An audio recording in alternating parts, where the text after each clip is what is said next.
Hello everyone, welcome back to my channel. Riyanka's dream লাইফের পক্ষ থেকে আমি আরও একটা নতুন এপিসোড নিয়ে চলে এসেছি।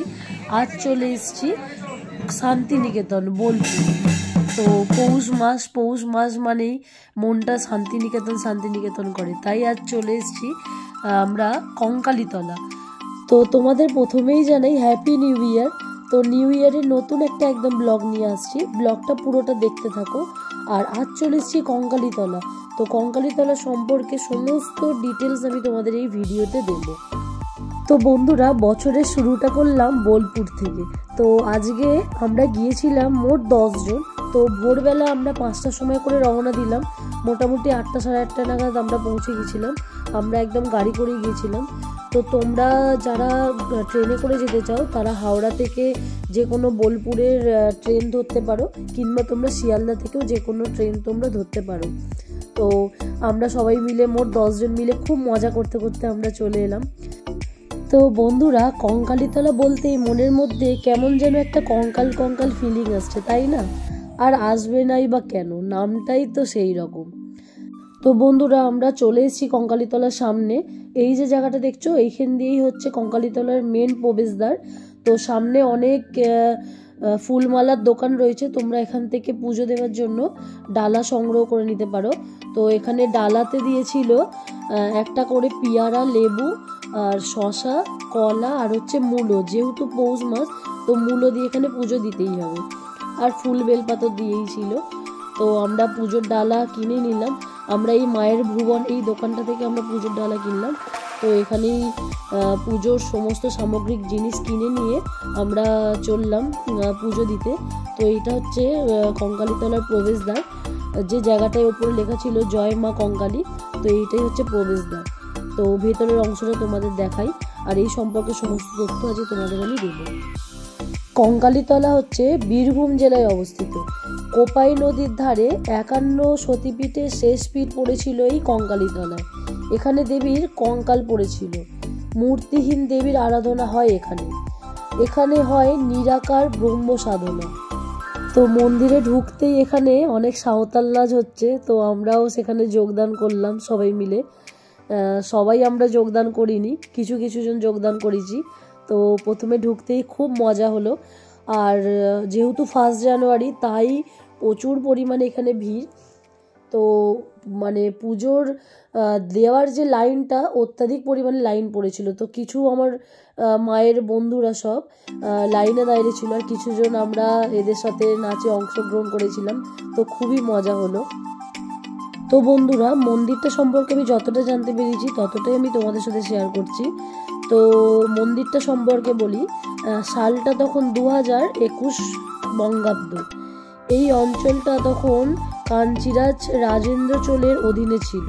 শোনা যায় রাজা রাজেন্দ্র চোল ব্রহ্মাসুরকে পরাস্ত করে কোপাই নদীর ধারে সাময়িকভাবে বিশ্রাম নিয়েছিল। রাজা ছিলেন শিব ভক্ত, তিনি সেখানে শিবের উপস্থাপনা করেন। সেই থেকে এখানে মহাদেব নাকি কাঞ্চেশ্বর শিব নামে পরিচিত। তো এই কঙ্কালীতলায় শুধুমাত্র মা কালীর যে সতীপীঠের যে 51 পীঠটা পড়েছিল সেইটা শুধু নয়, এখানে একটা শিবের মূর্তিও আছে। যেখানেই আমাদের কালী ঠাকুর রয়েছে যে জায়গায়, সেখানেও একটা শিব ঠাকুর অবশ্যই আছে। তো এখানের যে শিব, সেই শিবের নাম হচ্ছে কাঞ্চেশ্বর শিব।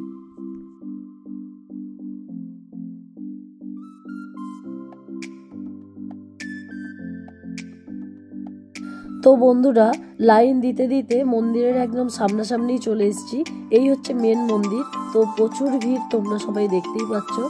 আর মন্দিরের ঠিক বাঁ দিকেই একটা বড় গাছ রয়েছে, সেই গাছেতেও অনেকে পুজো দিচ্ছে। অনেকে মনের সাধনার জন্য তারা মানসিক করে যাচ্ছে। তো পুরো জায়গাটা তোমাদের দেখাচ্ছি। অনেক জায়গাতে সাঁওতাল নাচ হচ্ছে এই জায়গাটায়। আর দেখলাম কিছু লোক বাঁশি বাজাচ্ছে, কিছু লোক ঢোল তবলা এইসব নিয়ে বসে আছে। তো প্রচুর সেদিনকে ভিড় হয়েছে। আর আমরা লাইন দিতে দিতে একদম সামনের দিকেই চলে এসেছি। এই আমরা 10 জন মনে এসেছিলাম, দেখতেই পাচ্ছ তোমরা। তো একদম মেন মন্দিরের সামনে চলে এসেছি। এই হচ্ছে মেন মন্দির। মন্দিরের গায়ে কি সুন্দর বেলপাতা টাইপের আঁকা রয়েছে, খুবই সুন্দর লাগলো ওটা। মন্দিরের ঠিক ডান দিকেই রয়েছে বলি দেওয়ার জায়গা। তো এখানে শোনা যায় অনেক বলিও হয়। তো মেন মন্দিরে আমরা চলে এলাম। তো মন্দিরটা তোমরা দেখো। সতীর দেহ থেকে বিচ্ছিন্ন হয়ে তার কঙ্কাল পড়েছিল এই কঙ্কালী তলায়। দেবী এখানে রত্নগর্ভী। মন্দিরের ডান দিকেই রয়েছে একটা কুণ্ড, সেই জলের মধ্যেই রয়েছে দেবীর কঙ্কাল। গ্রীষ্মকালের বীরভূমের গরমে সমস্ত জায়গাকার জল শুকিয়ে গেলেও এই কুণ্ডের জল কখনোই শুকায় না। এই জলে কোনোদিন পোকামাকড় হয় না। কথিত আছে যে এই জল খেলে অনেকের রোগ ব্যাধি সেরে যায়। তো 51 পিঠের এক পিঠ এই কঙ্কালী তলায় পড়েছিল, এটাই নাকি শেষ পিঠ। এখানে নাকি সতীর কঙ্কাল আছে, এই কুণ্ডে কথিত আছে। এক সময় এই কুণ্ডের চারিদিকে খোলা বেদিতে দেবীকে পুজো করা হতো। কথিত আছে যে বেদির তলায় 108টা নরমুণ্ড পোতা আছে।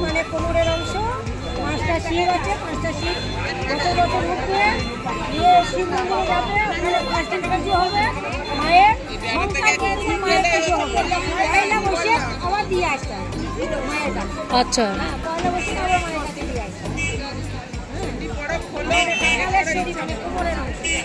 আচ্ছা, ওই জন্যই নামটা হয়েছে, তাই তো। এই মন্দিরটি তৈরি করা হয় 1369 বঙ্গাব্দে 24শে জ্যৈষ্ঠ। প্রত্যেক সতীপীঠের একটি ভৈরবরত থাকে। এখানকার নাম হচ্ছে রুরু ভৈরব। এখানে কোনো মূর্তি তৈরি করার কথা কেউ ভাবতেই পারে না।